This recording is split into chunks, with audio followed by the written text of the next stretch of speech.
अलीकडे बघतो सिंधुदुर्ग जिल्ह्याने एक मुख्यमंत्री केला, माझ्याबरोबरही त्यांनी काम केलं, त्यांच्याबद्दलची मला काही म्हणायचं नाही, पण त्यांचे चिरंजीव ज्या पद्धतीनं बोलतात हल्ली, ज्या पद्धतीने टीका टिप्पणी करतात, मी महाराष्ट्राच्या इतिहासामध्ये कुठल्या मुख्यमंत्र्यांची फुलशीर केली या प्रकारची झालेली पाहिली नाही.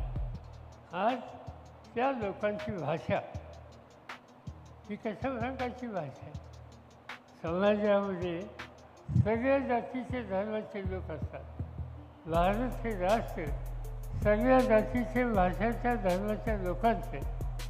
इथे हिंदू आहेत, इथं मुस्लिम आहेत, इथं शीख आहेत, इथं ख्रिश्चन आहेत आणि तुमच्या राज्याच्या एका केंद्रीय मंत्र्याची मुलं मुस्लिम समाजाच्या संबंधी या पद्धतीची जाहीर भाषण पुन्हा पुन्हा करतात आणि त्याला अमल घालायचं काम तुम्ही केलं जात नाही.